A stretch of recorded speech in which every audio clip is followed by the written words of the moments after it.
Konnichiwa, everyone. Welcome back to the Ohana Packers Edition podcast.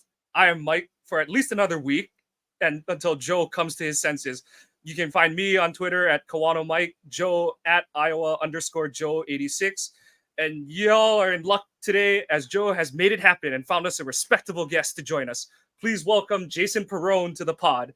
Jason, at Jason Perone, is the host of the Quick Slants pod on Game On Wisconsin, a co-host of the PackADay pod, and will now be adding a live game day content for pro sports fans apps this season following the Packers. Jason, welcome. Thank you so much. Yeah, you were trying to get a respectable guest, but he couldn't make it, so you got me instead. No, I don't know what you're talking about. We got the international man of mystery here. He's somehow integrated himself into the Lambo mystique there. Green screen, Derek y'all. Zoolander of the green screen, y'all. Technology, embrace it. I'm as good. We were talking before the show started. I'm as good at setting up this green screen as I am at doing this new math that they're teaching the kids in school. That means that you're just a well-oiled machine, Jason. But no, God. Thank you so much for joining us today. We'll be asking for your thoughts on where the team sits as we've closed out preseason and head into what is going to be final roster reductions. Everyone remember, the NFL no longer does the step-down roster reductions where they used to go from like 90 to 75 to, I think before there was even a 60 in there, something like that. Now it's just, they just hack it all down at once from 90 to 53 coming up on Tuesday, I believe at 4 p.m. Eastern. So, Jason, just anything off the top of your head in terms of where the team stands going into this, coming out of this final week, I should say, of preseason? Ooh, man, this season's going to be a lot of fun. And then it's more intriguing than usual because of all the changes and everything else that has gone on. So the roster predictions, like I find myself tuning in to some of the topics that I've skimmed over in the past because it's like, okay, we know Rodgers is Rodgers' team, right? We know who the receivers and all the offense is going to be. This year on both sides of the ball too, there's a lot of youth, a lot of change, and it's actually really worth tuning into. I mean, all of those, any chance I could get to get an after practice recap, and a lot of them came from Andy Herman over at PackADay Podcast. Shout out to Andy. So valuable because we didn't get a chance to see a lot of the practices. I wanted to know what was going on. How did Jordan Love look? Did Anders Carlson miss another 16 field goals, heading into the season? What types of things am I going to be banging my head against the wall for? But I'm excited about this team. And I did Quick Slants earlier this week and talked about roster predictions with Miranda. Murder She Wrote on Twitter if you want to give her a follow. That was a great show, a lot of fun to record and going through the roster, healthy conversation because there's so much in flux right now. So it's worth talking about for the first time in a long time. Every position group is worth a conversation, right? Right. And like we were kind of talking about earlier, this is my least favorite time of the season because we spend too much time, or not too much time. We enjoy these players in the preseason games that we don't normally get to see. So we kind of build a little bit of you could call it a bond with these guys, and now, by the end of the week, most of them won't even have jobs anymore. So, it's really a tough time of year, but I've always liked preseason football because these are guys that are living and dying with every play.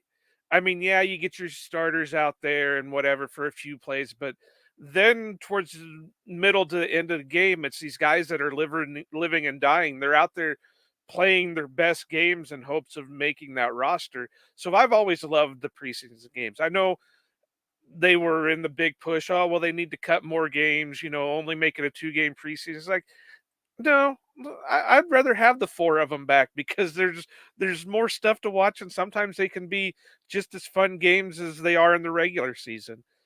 And so, but yeah, this year's team is going to be exciting. I've said that a lot throughout the episodes and everything, that I think this is the year that I've been more excited for than years past. Like Jason said, we were so used to, oh, well, we got Rodgers, so we're going to at least win this many games. And, we got this and we're going to at least do this. But now we don't know. I know friend of the show, Jacob Westendorf, has said this before, that he doesn't think that there's any way the Packers lose or win just 3 games. Well, honestly, with the way this season could go, the Packers could win 3 games. They could win 13 games. They could win 9 games. We don't know. There's no guess to it. So, so this season's going to be great, one way or the other. We'll make it that way. Totally agree, because it's one of the first year. It's probably the first season about 5 that the team doesn't have the expectations of this is a make it or break it year kind of thing. Because, I mean, that's kind of what happens when you move on from a Hall of Fame quarterback. And like you both have mentioned, this is the first time where, due to lessened expectations, roster turnover, which are a bunch of different factors, where you have multiple positions where you don't know who the top, really, some of them you don't necessarily who's locked in on the 2 deep for any of these positions kind of thing and stuff like that. So whereas in the past it was like, well, you've definitely got your 11 starters on offense, you've got like 9 of 11 on defense kind of thing, and who the guys who don't win those 2 spots are going to be the top backups kind of thing and stuff like that. Whereas this year, I feel like there's a lot more variability coming up in the season, and it, like you both said, and like many have said, it does allow for a lot of different brainstorming for what the final 53 man is going to look like. And there's some factors like a little bit deeper on the list that are going to influence how they construct this roster, just in terms of like the IR return rules and things like that. But I guess, coming out of this week, going into the game against the Seahawks, like Jason was saying, a lot of the updates we were getting from practice, following guys like Andy Herman, Paul Brettel, and then, of course, the guys on the beat, Schneidman and stuff, they were posting that. I got to throw that name in there. He was good enough to do the show, so I got to at least throw Joe just wants to sound smart, like I'm up on my Polish pronunciation. All right. I think it's Polish, right? Isn't it? Hell, I don't know. I know it's Wisconsin. Well, I will say I remember when I first started writing and podcasting, and that was a mystery for 2 or 3 years until he finally pronounced it, and now I've forgotten how to say it, so I'm going to mute myself again. All right, Mike, where you left off? Sorry. No, we're good. The beat guy. So the beat dudes, and Cassidy Hill. Cassidy has been a great addition to the beat. So Love had another really good week of practice, and he definitely carried that into the game. We just heard that he was continuing to, make good decisions, which he definitely has carried into the games. That's something that Joe and I covered last week's show, is that one of the most important things we've seen is that he's gone through his progressions well, and he's just made pretty good decisions with the ball. We haven't seen him put too many throws into harm's way this preseason, which, the last couple of years we've seen him, I think he had 5 interceptions in like 5 preseason games the last 2 years. So it's good to see that he came out with none, and it's not a function of no one could catch the ball on the defense kind of thing. There weren't many where you're like that wasn't a great choice or anything like that. So that's really good to see from a young quarterback, young in terms of how many starts he has under his belt. The other big news for the Packers this week is that Rashawn Gary was back on the field and apparently was every bit the monster he was prior to his ACL injury. Obviously, he is going to be on some kind of snap count because, he is somewhere in that range. By the time week 1 comes around, he will be 10 to 11 months post ACL repair surgery, which the team is obviously going to treat with, some form of kid gloves, because unless you are one short-lived free agency addition, this is a team that treats injuries with, caution, with a cautionary approach. They won't rush guys back, until the team and the player is 100% comfortable with where the player is at. So, and that's another thing that later on will dovetail into roster decisions. We also heard that the pass rush was, again, just keeping heat on whoever was in the pocket for the Packers in practice, which, seeing how our O-line has played in the preseason, that just is one of the most encouraging things to hear coming out of practice, because, it's not like, the last few years where we've joked like, oh, some offensive player looks good in practice.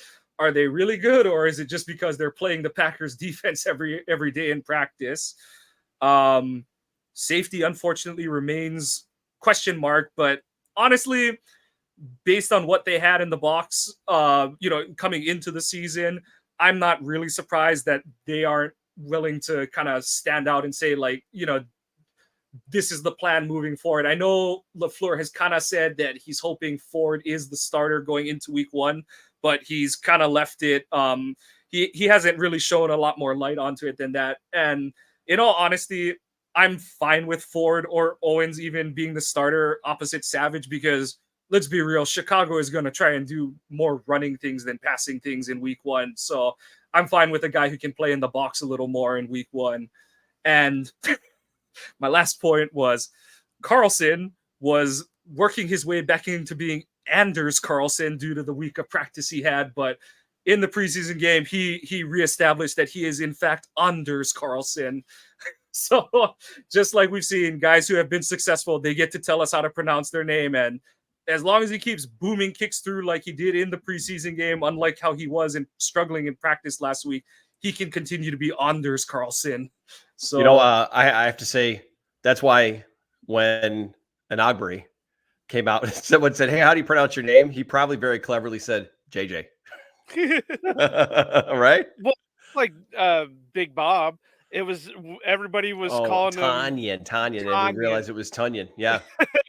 Until he went on that one podcast and said, "No, it's Tunyon." Yeah. 3 years later, he just let everyone mispronounce it and just moved on with it. My conspiracy theory, my biggest Packers name conspiracy theory is surrounding Brett Favre, because you explained to me how it's pronounced Favre the way it's spelled. That's all I'll say. Yeah. Well, and here's one for you. Going with the Favre, I'm kind of a true crime type guy, and there was a lawyer on a case that was spelled the same way, but it was pronounced Favre. So you're onto something, Perone. I mean, yeah, I think he just did it to screw with us. That or he was just very simple minded. He's like, you can call me whatever, just give me the ball. No, but I mean, to your points, Mike, actually, one thing I did want to say, I want to ask you guys your opinion on something, because this was an interesting preseason game watching Jordan Love, because his numbers were good. Like you said, he did take care of the ball pretty well. Stat line was good. Against Seattle, though, what seemed to me was like he was just a tick, and I don't even mean like a full step. I mean, he was just a tick, I'll call it late, to where the ball got there, but the defender's already draped on the receiver. Right. Yeah. So, and he did sidearm a couple. So it's like, you got a little, speaking of Favre, you got a little Favre-esque going on there. Hey, I can squeeze this in there and sidearm it a little bit. I'm curious to see how these first couple games are going to go against starters and live NFL defenses, because he's going to have to make quick decisions, which he does. But with some of these passes, it's like, if he's not darting it and overthrowing Luke Musgrave, which I don't know how you do that, due to 6'6", right? It's almost like he needs a little bit more pep at times. And then obviously, Mike, you and I talked on Twitter yesterday about the bomb to Watson. It's easy to underthrow Christian Watson because of his speed, but you don't want to leave your receiver hanging out there. And I was overall more encouraged than not by what he did. But I'm just curious if you guys noticed the same thing, because more so even in the first 2 preseason games, to me, it's like his decision making is there. I just hope that twitch is there and he gets the ball there on time, because these receivers with their speed and their spacing, a lot of opportunity for yak, which is something we haven't seen a lot of lately. I thought the same thing yesterday when I watched him throw that deep one to Watson that got hung up in the wind. I know it's hard to gauge the wind, but knowing that it's blowing in your face, you got to throw at least, trajectory. You got to throw the like higher, lower, whatever. That's your job to understand how to get it to your player. And then in the Bengals game, there was the deep bomb to Watson that it was a good pass. It was good placement, but the safety read it so well. So do you put it out a little bit further, because Watson's going to be able to catch up to it for the most part, or what? So yeah, he's still got a little bit of learning to do with that. And like we talked about in the last week's episode, what's going to make or break him is how he progresses throughout the year. It's okay to make those mistakes now, but it's not okay to make those mistakes when we're hitting October and November and December. So as long as he's learning from them, then I'm okay dealing with it for a little bit. But if it's getting later in the season, then you got to say, okay, what's going on here? But I have to say he's looking more confident. There is a hitch to him, so I don't know if that's still, mechanic wise. I don't know if that's still reading. There is a bit of a hitch to him. I don't know. I just, like I said, as long as he's learning from it and it doesn't continue on towards the end of the season, then I'm all right. No, yeah, totally makes sense. And yeah, Jason, we talked about it a little yesterday, and I look at it, I chalk it up more to being because we have seen him on throws this preseason. The example I used yesterday was the third down throw he had to Dobbs last week against New England, where he hits the top of his drop and that ball is out. It's on a line and it's right in Dobbs's hand, his breadbasket. And yeah, it's hard to get into the psychiatry of, why is that throw looked late kind of thing. Oh God, the one don't get into psychiatry. Especially not with the way my mind works. But no, the throw that I was thinking of when when I saw your tweet yesterday, Jason, about how stuff was a tick late was the I think it was on the first drive. It was where they ran the play action. Love steps up in the pocket, and it almost looks like the throw on the deep over to Watson is a step late. But when Uglum posted the all 22 for it, it's actually an on-time throw because Love is he hits the top of his drop and then he's stepping up and to his left to get himself a throwing lane, and that ball comes out after for baseball players, the equivalent of a crow hop. And that ball is out when his foot touches the ground. And okay, this is as someone who played receiver, not at any level that matters, but honestly, I look at those, and Watson knew it on both of them, I think, but especially the deep ball, you could see Watson he had a damn it moment kind of thing. But even on that deep over, I was kind of like, I know this is super greedy and selfish to say, but I'm like, I need you to come back one step to the quarterback, Watson.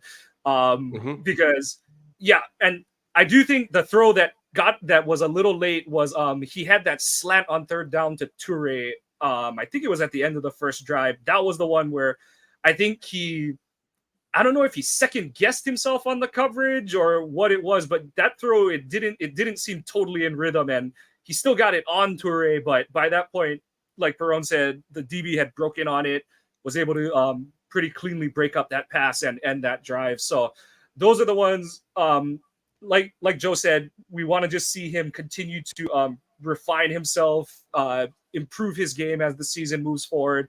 And I did kind of wonder what this week was going to look like in regard, compared to last week's game, because tradition, at least under Carroll, Seattle has played a pretty uniform, stagnant defense where it's you know what you're going to get. You're going to get that cover 3 shell. They're going to play physical on the outside. They might throw in a trap coverage here and there to mess with a young quarterback, but you're going to, it's a meat and potatoes defense that's predicated on everyone executing well. And so I do wonder if, it's weird how quarterbacks work, because I think sometimes they do get a little bit of paralysis by analysis, because especially when you come off of a week facing a Belichick defense where you're like, okay, it's one of, it's a amorphous, complicated defense kind of thing and stuff like that. And I almost wonder if Love kind of got like, is it really that simple? Some of that, it kind of almost looked like that this week, but it'll be something to definitely track as we move through the year. But the main thing that, like I told Joe last week, the two main things were he took care of the ball, and like I said, it wasn't just a matter of, the Mahomes stat, the interception, drop rate, luck, whatever you want to call it, stat kind of thing. He was putting the ball in good placement, wasn't throwing into double, triple coverage or anything like that. And then the other thing is, Seattle did get more movement up front in terms of pass rush. They weren't necessarily harassing Love, but, they were getting some push on the pocket, and it was good to see Love still look super calm in the pocket, but also have to maneuver himself around the pocket. And the only play where I didn't care for what he did was when he kind of pirouetted out behind Walker and then had to try and throw the ball after he spun out to he was trying to hit Reed and it came up a little short. I thought the pocket was cleaner and he didn't need to do that necessarily. But it's one of those where I always say that preseason, I look at quarterback play in preseason kind of like MLB pitchers in training camp, where it's like, oh, how does that all-star have a 5 ERA? Well, it's like, well, he's working on a 4th pitch kind of thing and stuff like that. And I do think, and that's why also, like, even with Rodgers, I didn't care how many interceptions he threw in practice in preseason, because it's like, I want them to be like, I'm going to hit that throw that we've never hit kind of thing and stuff like that. I'm going to see if this receiver can, fight for the ball in, this situation kind of thing and stuff. So, like I said, overall, very pleased with how Love handles himself. And, even the stream I had the Seattle stream, and they were kind of talking about how Love, he does look very even keeled on a play-to-play basis. You see him get heated up one play, you see him have a wide open guy, and he's kind of just monotone throughout all phases. You don't see him get too high or too low. And I know some people kind of complain they want to see a little more excitement and all that kind of stuff, but on a play-to-play basis, I do like to see that from a quarterback, that it's like, it's just steady as she goes. And I just think that we've seen enough good things out of Love that I'm to the point that the only question I have is, how good can he be? I'm not worried about him busting out or anything like that. We're going to get, at bare minimum, the worst we're going to get is league average quarterback play. And it's just a matter of, like Joe said, how much improvement we're going to see as the season goes on. Is he going to tighten up some of those loose throws, the high throws?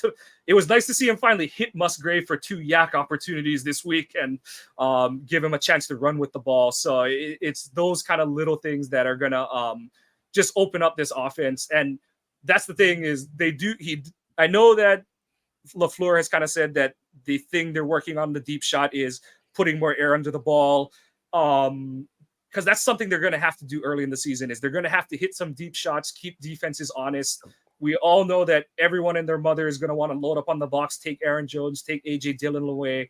And it's not even a matter of like play action shots. They're going to have to hit straight drop back shot plays. And so, he had the one to Dobbs last week. Would have loved to see him and Watson be able to come up with the one this week, but that's part of the work in progress. The farther you throw the ball down the field, the more factors come into effect. So it's just good to see that, he's taking care of most of the mentals, and it is just kind of refinement that we're hoping to see as we go forward. League average quarterback play. That's great. That means we're already 2 games ahead of the Bears. Woo!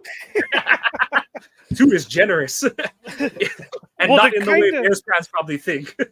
Kind of to go with something Mike said about well,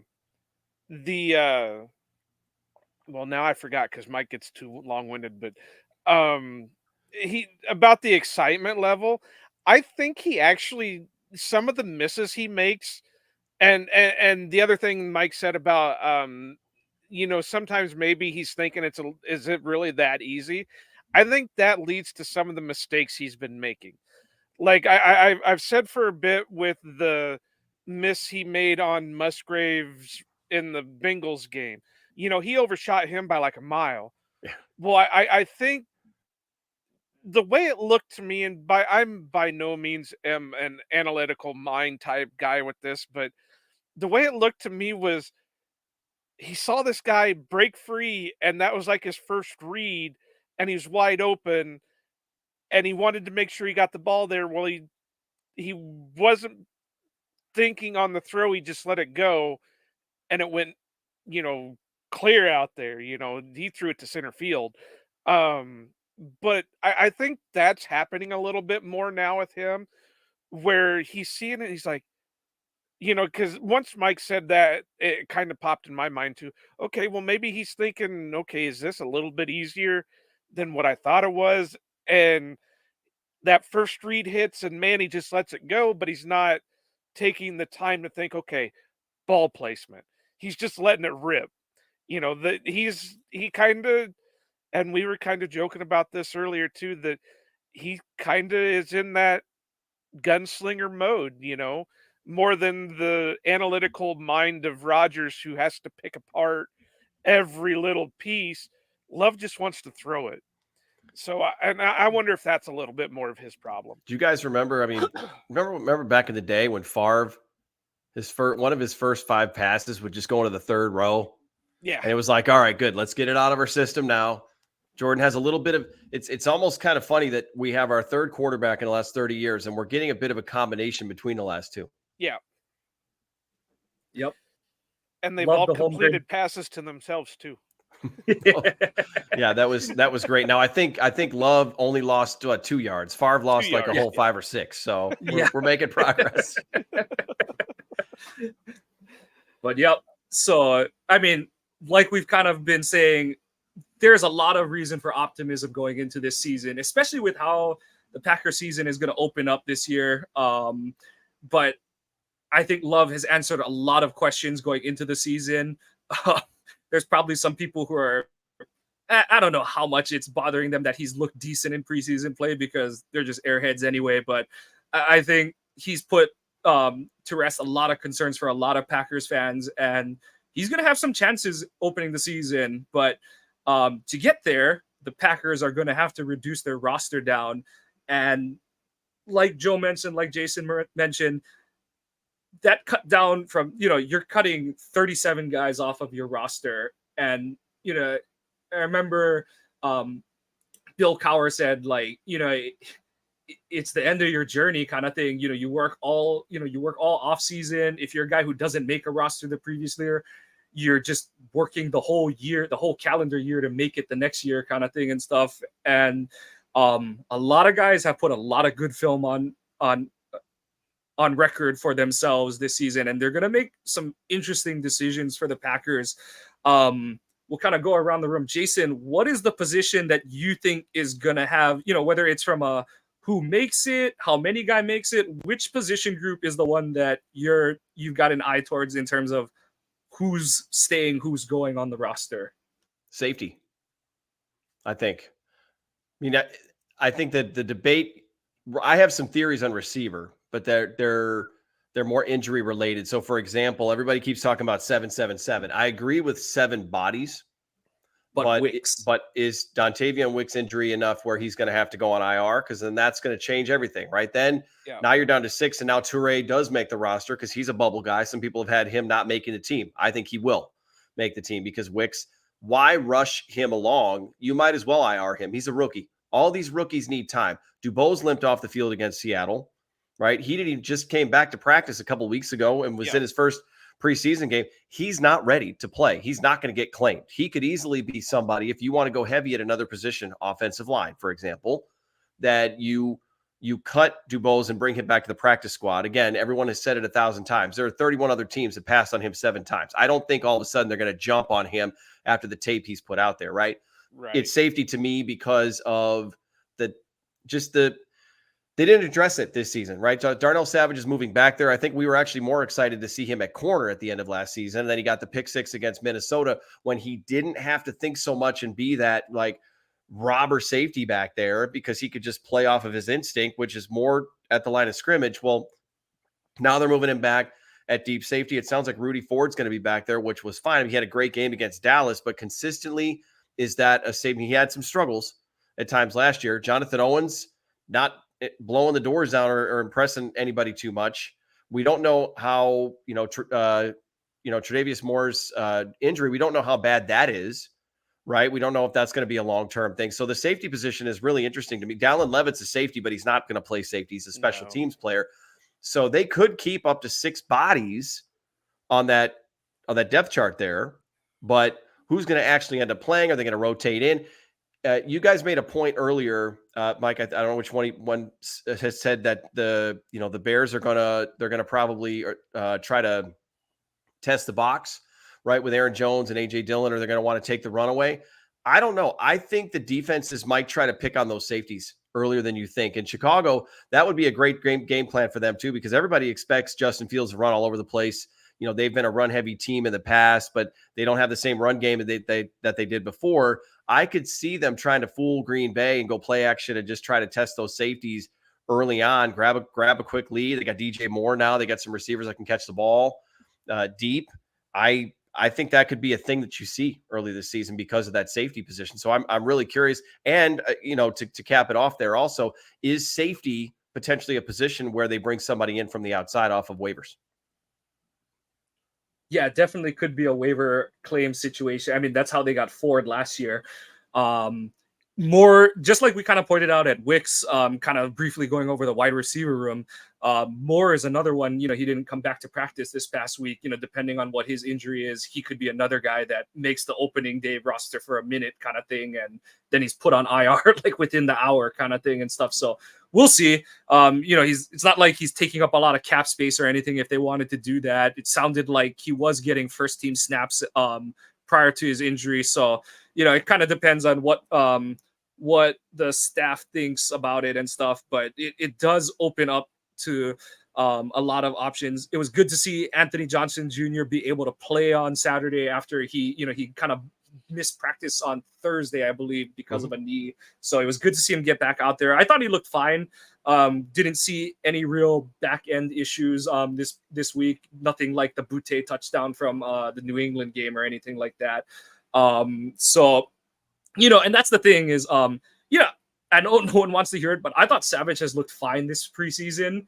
I know he's not playing a lot, so there's not a lot of opportunities for him to potentially get picked on or anything like that. But I thought he's looked fine in his snaps out there. To me, safety is like O-line, where it's like I'm totally fine if those guys' names never get mentioned, kind of thing, because that means that they're not making game-changing plays, but they're also not blowing it for you on the back end of your defense. So if Green Bay can get that from their safety room this season, it's a good year because, like you said, Perone, the plan was not a great one coming into the season, but because of the cap situation, because of having to solidify spots on the roster elsewhere, some position wasn't going to get answered this season, and it has been safety. So at least they do have, they have a wild card in Johnson. I do think he has a decent future.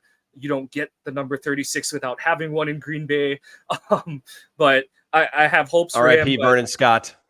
No, I haven't given up on him. Well, he's a free agent. He's a free agent. He's out there. He hasn't signed. He's not with the team. And it's Tre'Davious Moore, by the way. I don't know who Tre'Davious Moore is. Hey, absolutely. Yeah. No, Vernon Scott's out there, but no. You're right. Yeah. And Anthony Johnson, and I was going to say real quick, Anthony Johnson is a guy I think they will keep him. I think he might be too tempting for another team, but I could see him being an inactive early in the season, and maybe he finally gets on the field like mid-year. Yeah. Right. And, this safety class for the draft was not that great anyway. No, it wasn't. Right. So there was no way they were going to upgrade in the draft. The free agent class wasn't that great this past season either. I mean, I think I can't remember them all off the top of my head, but I think there was a couple of them that might have made, whatever, but it kind of makes you wish they would have held on to Amos just to have him in the room for these younger guys like a Johnson or that. But, hey, it is what it is. Obviously Adrian wasn't looking that great last year, so whatever. But I do think there's going to be a waiver claim of some kind. Either that or there's going to be a trade, kind of like the one that the Patriots and the Browns did earlier, where they traded Pierre Strong for Tyrone Wheatley Jr. It's just going to be one of those, just swapping guys, hoping they'll nail something. Because who was it that pointed it out? Was it Wendell that said that Gutekunst has always made a trade every year of those type of players? Yep. And so I could see that happening. It's not going to be a Budda Baker. I mean, let's face it. We'd love to see Budda Baker, but they're not going to trade for Budda Baker. Money's the issue. Yeah, they don't have the room to do that. Right. So safety room is going to be interesting, so to say. But I also wouldn't put past, depending on the Stokes situation, depending on where they think Carrington's at, depending on, all that stuff, I wouldn't put them past putting Rasul back there.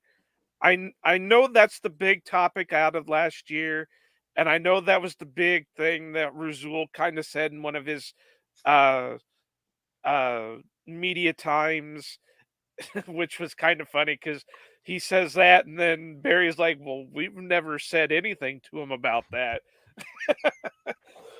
So, I mean, it is what it is, but, you know, I don't know much about Rasul outside of what he's done for the Packers, but I guess that was his position coming out of college. So it's not like it's going to be a brand new position for him. He's going to have some learning issues going back to it from playing corner, but it is a possibility. But you would have thought that they would have done that a little bit in the preseason just to get his feet wet in it. But who knows? You might see that. But to kind of touch on the wide receivers, because that's going to be the big question, obviously. You know, like Jason said, Wicks and DeBose, and is Malik Heath making the team? Is this one making the team? Is Torrey making the team? I said when I did my 53, I did mine last night, I could see Torrey getting cut and being, if he makes it through waivers, being brought back on the practice squad or just sit there on, because I have a feeling that whether it's Wicks, whether it's DeBose, whichever one, they're going to make the initial roster until it becomes official. Then they'll put them on the short-term IR. Because, now with all the rules, you can bring them back within a couple of weeks. Well, it might be an injury that's only a couple weeks out, and then they can bring him back and let him play. And same thing goes with the running back. Because, let's face it, I hate saying it. I really hate saying it. Because he's my dude. Go Hawks. But this shoulder injury really took it out of Tyler Goodson's bid for RB3. Mhm. Now it's just hoping he comes back. He'll be able to go to the practice squad or whatever. But I technically only kept 2 running backs, obviously Jones and Dillon.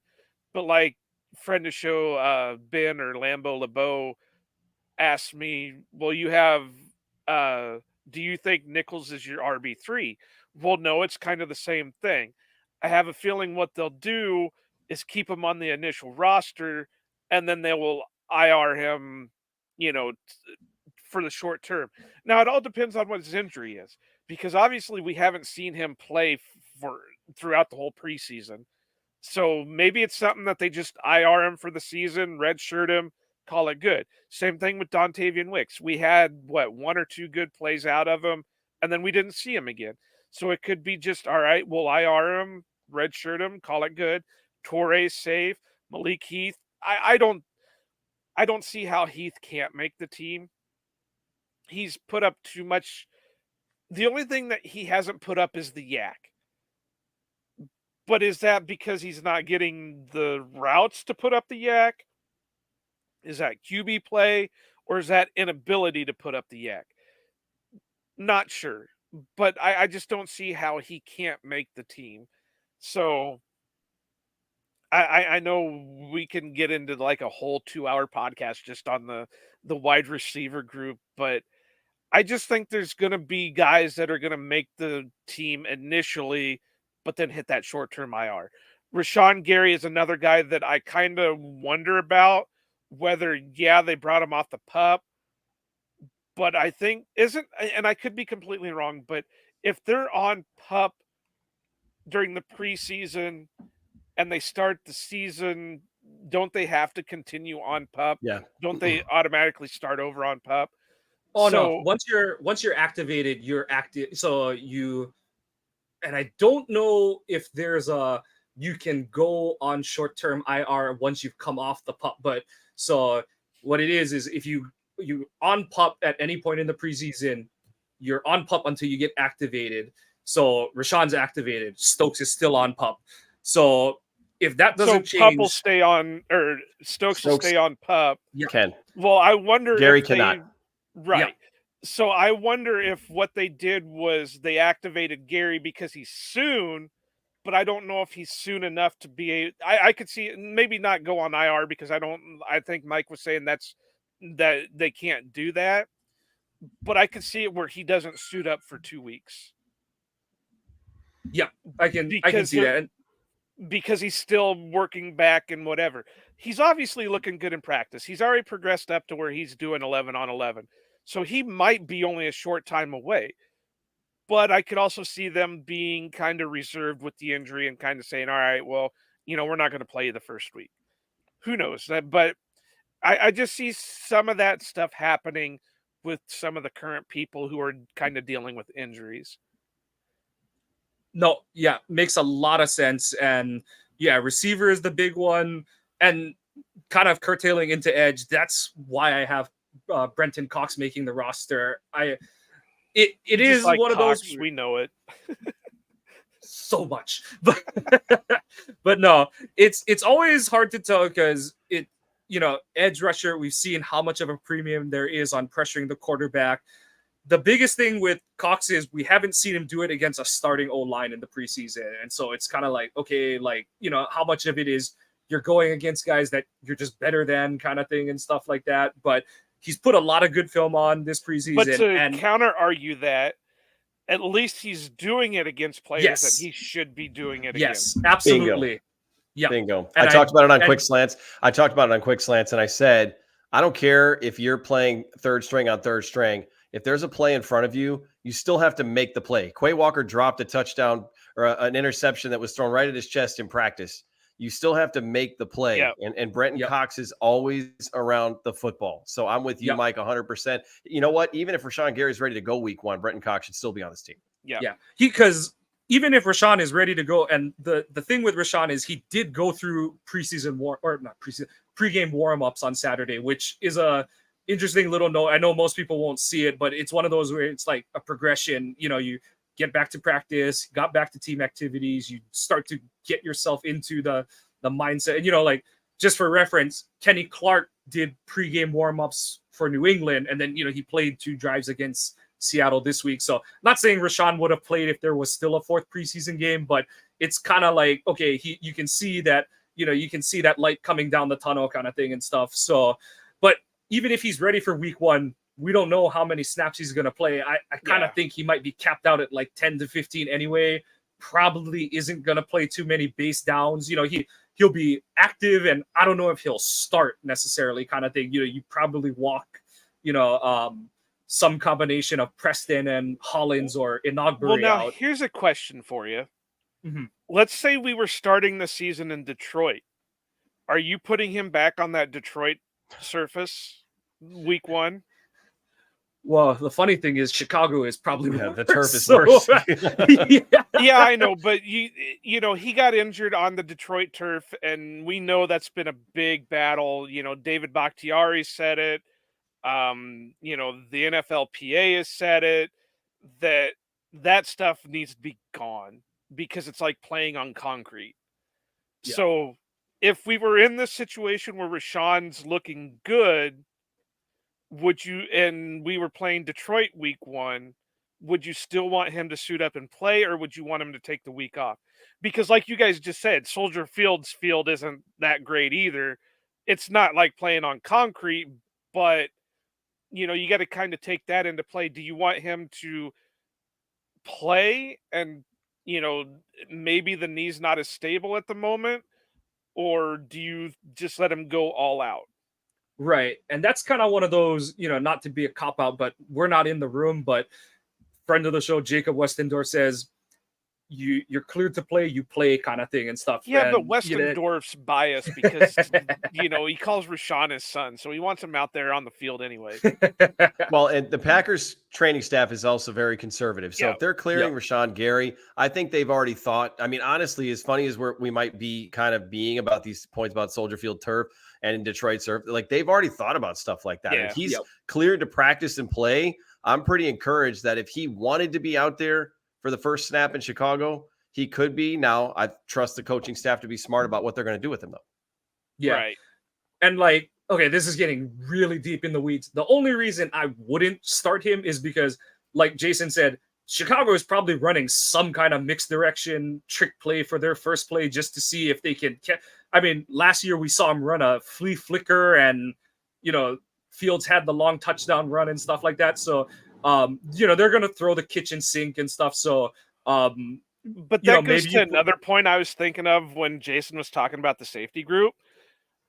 I think with as much as they've built up on the defensive line and the edge rushers and the linebackers, I think they're hoping their rush will kind of overcompensate for what's not there in the back end.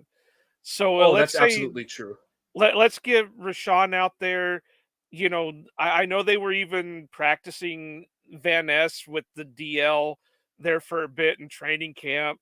So I think what they're hoping for is that their rush will stop the quarterback from making those deep throws to force him to check down. And let's face it, you know, I'm sorry, Chicago fans, but Justin Fields is not a deep ball type of guy. He's a dink and dunker, and when his first or second read's not there, he's a glorified running back. So I think if they can put the pressure on him like they've done in the past, I don't think he's gonna. I don't think they're gonna worry about the safety. Now it's gonna come to the time when they get to the better teams per se that have an offensive line that can hold up to the pass rush. That's when we're going to start worrying about our safeties. Mike, you're muted. You're on mute. They've got a runway up to that. Thank you. They've got time to get that straightened out, because I mean, Detroit is the best O-line out of their first. Let's see. Detroit's the best O-line they're going to see for a while, in my opinion. Yeah, because I mean, let's go through. They got Chicago, right? Then they've got Atlanta, and Atlanta's coming up, but they're not quite there yet. Does New Orleans have a decent line? I don't in week 3. Their tackle situation ain't great. I think Trevor Penning is supposed to start at left tackle. I haven't watched a lot of their preseason this year, but so you could be right then, because Detroit's not bad.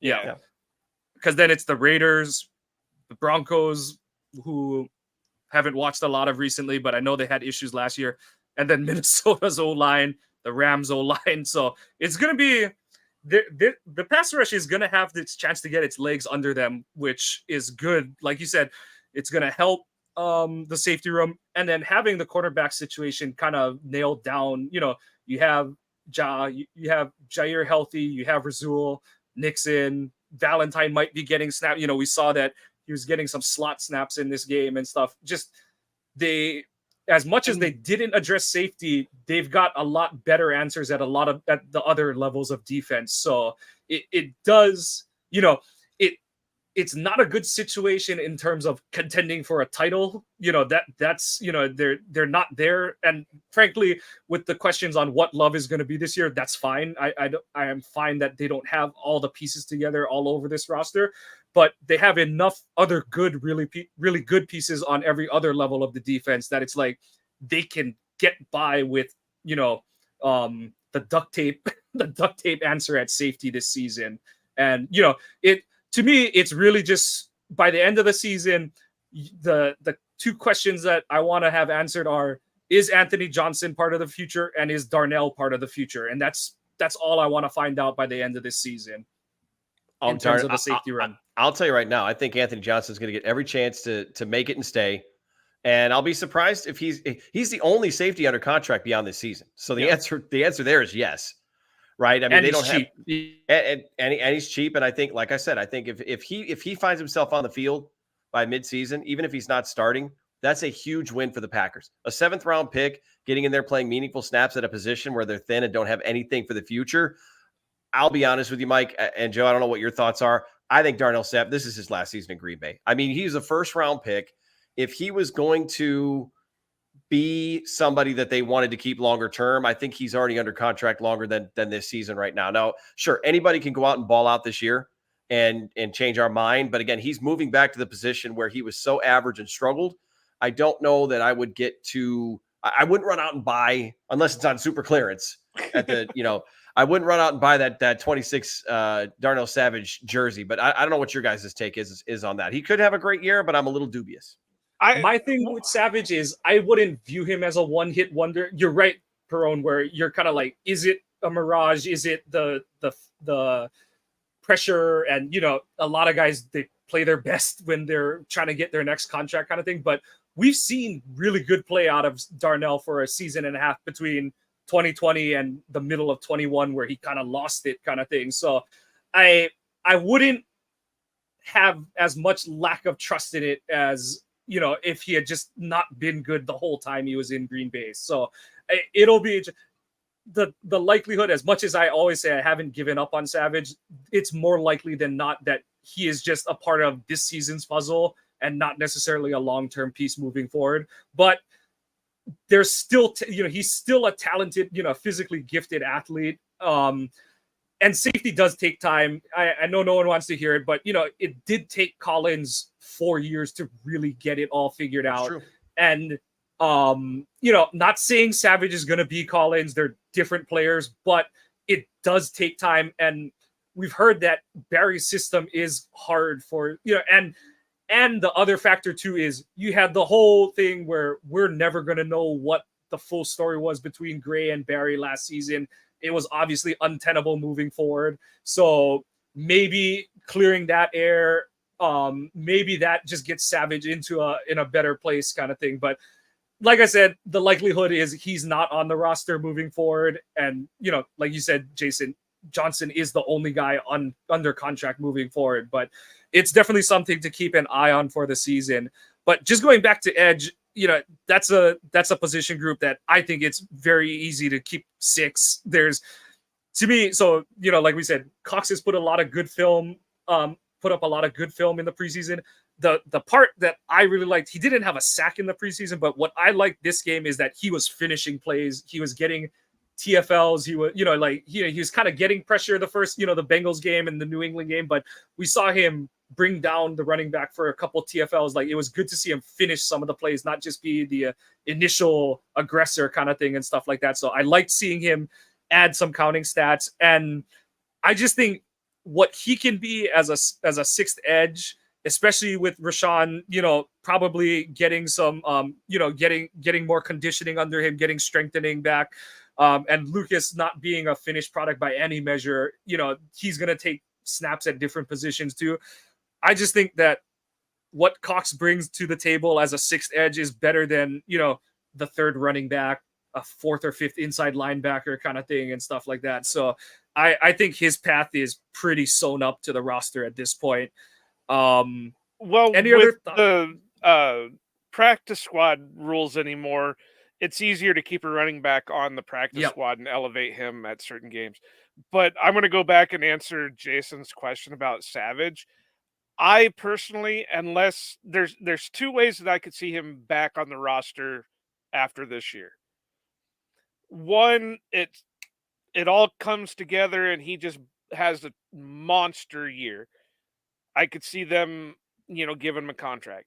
Or 2, it's like a super cheap vet min contract just to bring him in as, where it's a simple contract that if they find somebody better, they can cut him, at the during cutdowns next year.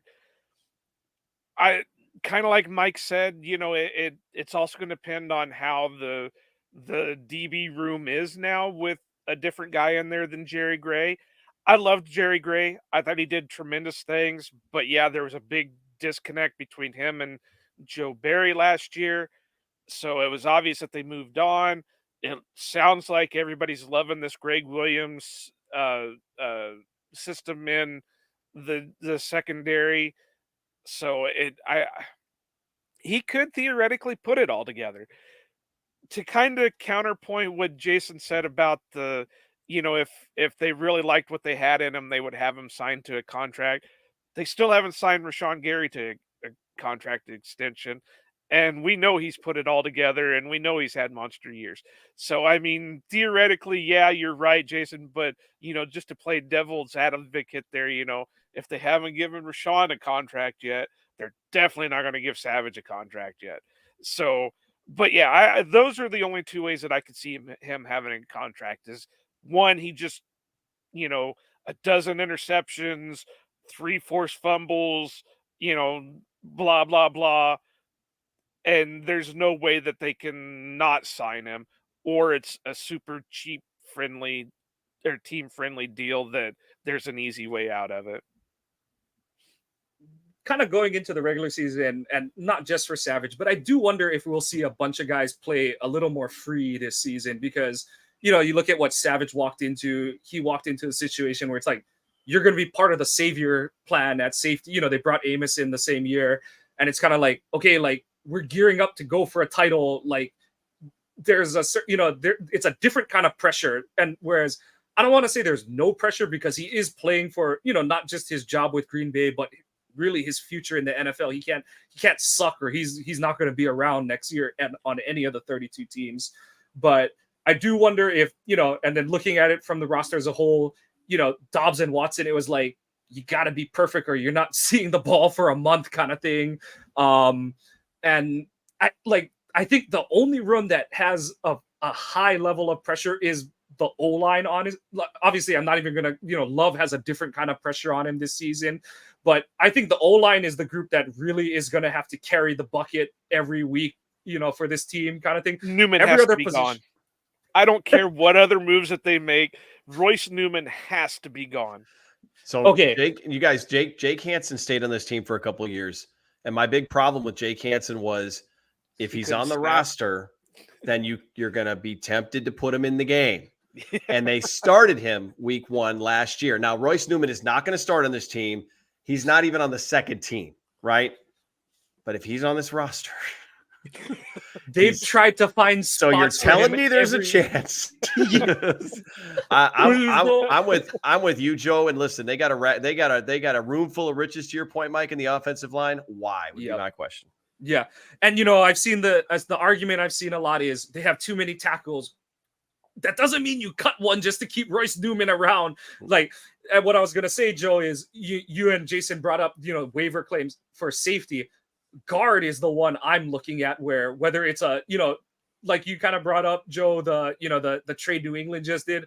I'd be looking around at guards, you know, who might, you know, not necessarily anyone great kind of thing, but some kind of developmental prospect. You know, a lot of people are going to laugh at this name, but if there's like a Ben Braden type, where it's like a guy who can play on both sides of the line and has some, you know, versatility, that's the kind of player that I think Goody would be looking to pick up, kind of, or like Van Lanen kind of thing or something like that. I haven't looked at the one thing that they've missed since Lucas Patrick has left is that guy that can play either center or guard. They tried to do that with Jake Hansen, but that poor guy couldn't snap the ball, and it seemed like he couldn't block the pass, you know, be a pass blocker either. He could run, he could be a run blocker. He's getting pretty good at that, but he couldn't, you know, pass block, and he couldn't snap the ball. And I think that's why you've seen a lot of John Runyon going both, you know, doing both positions, Zach Tom doing all those positions. There was one other one that they were jumping around with, but that's the one thing and I hate to say that they missed it with Lucas Patrick, because Lucas Patrick wasn't even that great of a player, but he was still stable enough that he could play those positions. So yeah, they could waiver claim. You know, one thing I want to mention, because it just popped in my head, I could even see Darnell Savage being one of those that gets traded for a. Man, I thought he was going to say Darnell Savage is going to play guard. I'm like, well, I want to see that. Might as well. Who was it that I was talking?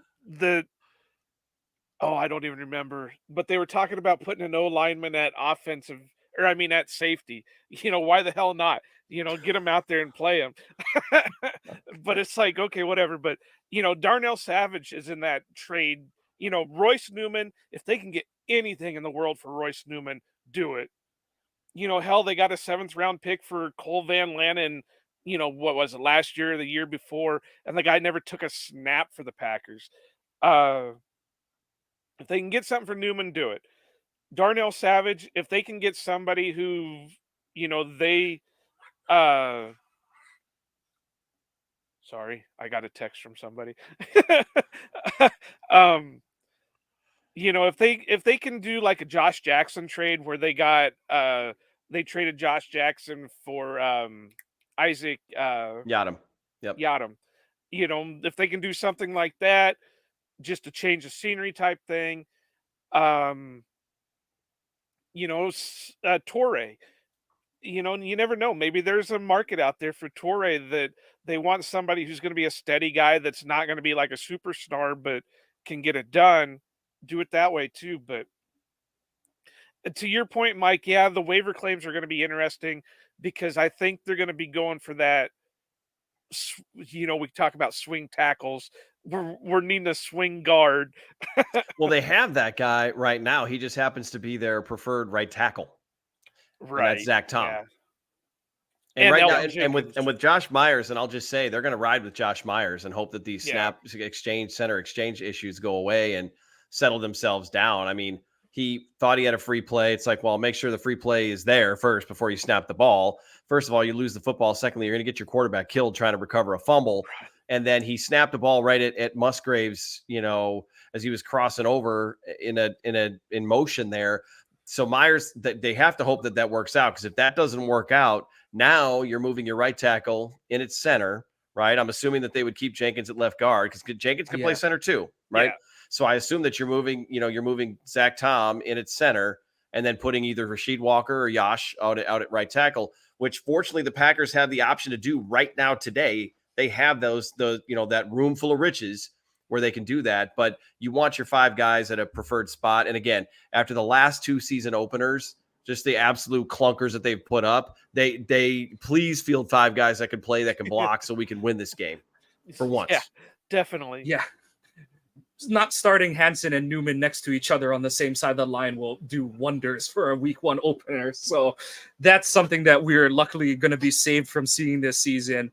But yeah, I think there's going to be like 45 really easy decisions for the front office. And then it's going to be those last, I'm saying 8, but anywhere from 8 to a dozen players where it's going to, those are the discussions that none of us are privy to, where, I have this joke with Dallin Levitt's a whipping boy to a lot of people, but I'm kind of like, I don't know what teams, man. Special teams. Yeah.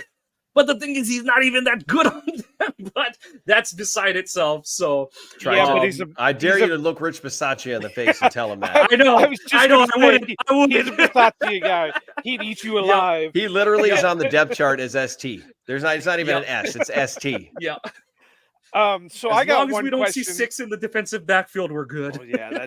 I honestly, I see Dalvin Levitt as the Jarrett Bush of this current roster. He's mainly a special teams guy, but if you see him getting put into the defensive scheme, then we're kind of in trouble as is. But all right, so my question, since we're on the 53, give me your surprise roster addition on 53 and your surprise cut from the 53. Jason, you can go first. All right. Well, my addition might also lead to the cut. Okay. I don't know if it's a cop-out answer. I think Daniel Whalen's going to be your punter. Okay. Because if they think that Daniel Whalen can be serviceable and do most everything that Pat O'Donnell can do, you're going to go with the young guy. This is the year to do it. The team is building youth. They're going youth movement. Pat O'Donnell might be the oldest guy on the roster right now. So I think Daniel Whalen could end up being the punter as long as they trust him to hold. And, the Quick Slants podcast that I did, Miranda made a good point and said that I think the holding alone might be what keeps O'Donnell, because you've got a young kicker who's been shaky in practice. But I'll go with Whalen just because there's got to be a surprise somewhere. And we've had all these undrafted free agents kind of thrown at us all summer to where it's like, it's not a huge surprise for me to say Malik Heath or Brenton Cox, right? We already talked about those guys. As far as a cut goes, I think you're probably, if they're not going to IR a Wicks, for example, I think it could very possibly be one of the receivers. Samori Toure will be the first one that comes to mind for me. But whatever they end up doing, you got to trust them, because like you said, they've flipped players who have never played a snap for them and done good things. And it's not like these guys have gone on to great careers and we just missed it completely. So I'll go with those 2. Joe, you want to go first? No, or next, you go ahead. Okay. You go ahead. Okay. So my surprise would be Keandre Thomas, the cornerback. I thought he's had a pretty solid preseason. So my 5 corners that I've got on the projection that I did are Ja, Razul, Nixon, Valentine, and Thomas is the last one that I've got going. So he'd be beating out Shamar, John Charles, Valentine, and I just think Thomas has put together a pretty good preseason. So not like Jason said, not a super big surprise kind of thing, but just someone that no one's really talking about making the roster. And then this is going, yeah, I would say surprise cut or not making it would be if they traded Nyman at this point. I just don't see it, but who knows if someone is going to throw them something better than whatever comp pick they might get for him. I saw some people floating that he might be a cut. They're not cutting him. There's no way they're cutting him at this point. He's going to net them some kind of comp pick. So, and I'm of the mindset that as much as I trust Bakhtiari, I think they've got the system for him going forward to keep him healthy and on the field. I just don't, especially when the biggest goal of this season is to get a good evaluation of what Jordan Love is and who he can be. I don't see how or why you're going to cut guys who have starting experience at tackle on a, and not just he started games, but he was starting for the best team in football at the time that he was out there in 2021. So I just can't see how you're cutting a guy with that kind of pedigree to him. You go and get the best return. And if that return is someone throws a round 3 pick at you, just like, oh my God, we need a tackle. No third rounders. Yeah, no third rounders. No third rounders. With the our only hope is they're breaking the curse with Ryan and Kraft. This is it. No threes. No threes till further notice, man. 4 me up, 5 me. What is this? What's a game out in Vegas where 4s and 5s are good? Whatever that is, that. No threes. We'll even package our current 3 to move up to like a second. All right, Joe, who you got? Well, my surprise make is the easiest one. I think Tariq Carpenter has done enough special teams wise and was actually showing some decent progress for the inside linebacker, considering he just moved to that position. So I really think that he could be somebody who can make that roster. Now, my surprise cut, it's hard to do because I don't think there's really going to be much of a surprise on anything. Unless they turn around and cut like AJ Dillon or something, which I don't see happening. It really is not. But just because we were just talking about how he was a Bisaccia guy and you would probably have to go through Bisaccia to do it, I think Tariq Carpenter could take Dalvin Levitt's spot. Dun, dun, dun. Which, like I said, which isn't much of a surprise other than him being a Bisaccia guy. But I think Tariq could take either Levitt's spot or take Eric Wilson's spot. Wilson played. I think Wilson had the most special team snaps. Yeah. Of anyone. And he was there. Yeah. And I think he was one of the top 2 rated guys. Dude, he blocked the punt the first week he was here. Yeah. Yep. So that would be big, but something big happens every training camp. So and Tariq Carpenter was having a hell of a game against Seattle. Yep. He almost got home a couple of different times on pass rush. I think he was one of the guys. Him and I'm gonna fuck up his name. JJ. JJ. Yeah, JJ. Yeah, and Ogbury. I think it was him and JJ that almost got home on one of the punts. Yep. So, I mean, I think he really has a shot to be that, 3rd or 4th inside linebacker / your special teams guy. No, and the thing that, like you said, Joe, the thing that he would bring to the table is not just special teams play, but as much as Bisaccia loves his guys, the thing that'll tip it the other way is if you're almost as good or better at special teams and you have some glimmer of future at a position you're listed at kind of thing. So, and that position isn't just special teamers. So, right. Yeah. So, yeah. Like I said, Carpenter really showed himself well because he did not have, I didn't think he had a great game against New England, but he looked a lot better against Seattle. He looked a lot more comfortable, more confident. Granted, New England, it was 2 days after he had returned to practice kind of thing and stuff, but he just looked a lot more settled and acquitted with himself at inside linebacker against Seattle. So, and it's one of those, inside linebacker is one of those positions. If he's not making a big play, he's giving up a big play kind of thing. But I thought he was in the right spots in coverage. He was around the ball a couple times. And like you said, showed up on a couple different punt rushes and showed some pass rush ability. I just thought of one. And this one would be amazing depending on the guy's injury. Surprise cut, Josiah DeGuara. I'm sorry, Fred Thurston.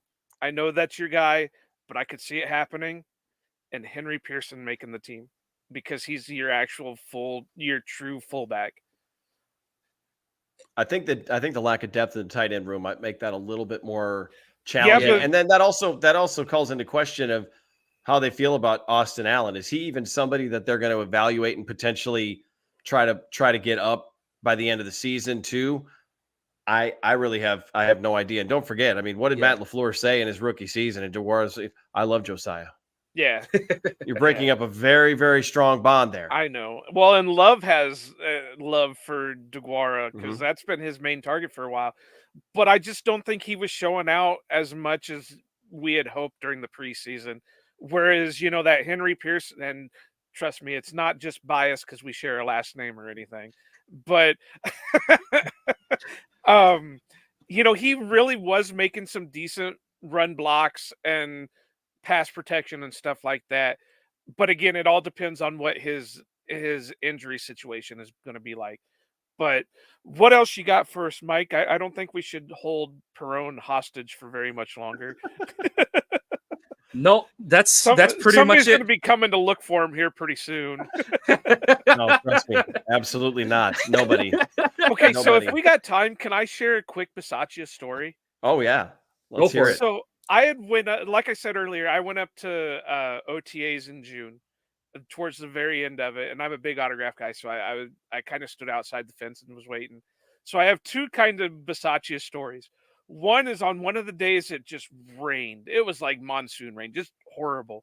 Well, I was driving by Lambeau on Oneida Street, and I saw this guy in full Packer getup. The sweats, the slicker, everything. And I looked over.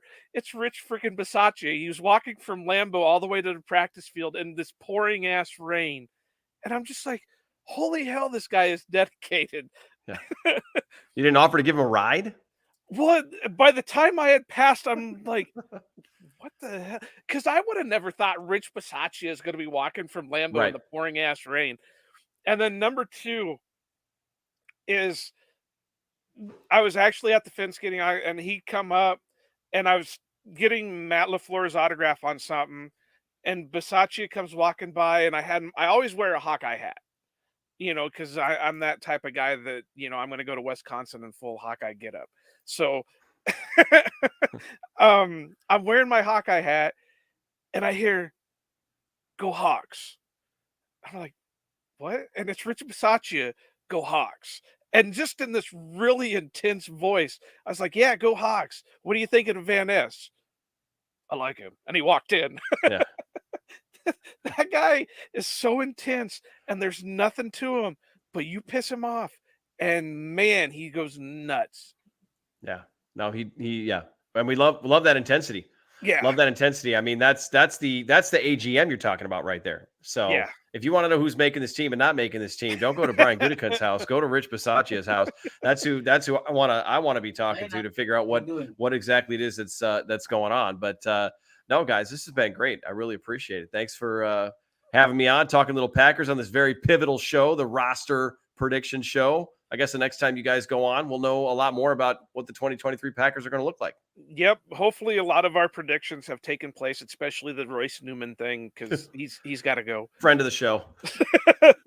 I will personally drive to Green Bay, Wisconsin, and pack his things up and get him out of there. I mean, I'll do it for free. I will pay you $100 to let me do it. Yeah, I don't care. Yeah. One-way ticket back to Ole Miss if you need one, Royce. But Jason, it's always great to have you on here. I know we were kind of lacking in the Spaceballs references, so Brian Maffey's going to be kind of pissed off at us. But most epic failure possible. But he will make up for it in the GIF conversation on Twitter. So you'll have that to look forward to over the next couple days. And I promise it won't be another 8 months before we get you back on. All right. I'm holding you to it. I'll crash if I have to. I've got the link now. I know how to get into the show. There you go. I'm waiting for it. Well, welcome aboard, Mike. It's great to have you on here. Looking forward to your season. And thanks again, guys. I appreciate it. Nope. Thank you very much, Jason. It was great to have you on. And we want to thank all of you for tuning in to this week's edition of the Ohana Packers Edition podcast. And once again, thank you to our guest, Jason Perone, at Jason Perone on Twitter. Please make sure to listen to the Quick Slants pod this week. Should have dropped by now. Also, check him out on PackADay. Jason, are you still with Eckel at this point? I feel like you guys have shifted so many times. I've lost who's with who at this point. I am, yes. Thursday edition of the PackADay podcast. And we have Mark Ross, former AGM of I know he's with the Eagles. He's with a couple of other teams as well. He's going to join us for a conversation about Jordan Love, which is very timely ahead of the season. And spoiler alert, he's a fan. So if you want to hear some good things about Jordan Love, check out the Thursday edition of PackADay this week. Right. And I promise Jason didn't pay us to let him plug all this stuff either. Absolutely not. We don't do that kind of thing. bring your weather forecast to Jason. Him and Mark like to go through that on their pod. Once again, that is Joe at Iowa_Joe86. I am at Kawano Mike. We are the Ohana Packers Edition podcast. Thank you for joining us. The new episode will drop every Tuesday of every week. Please make sure you like and subscribe. Mahalo for spending time with us, and aloha.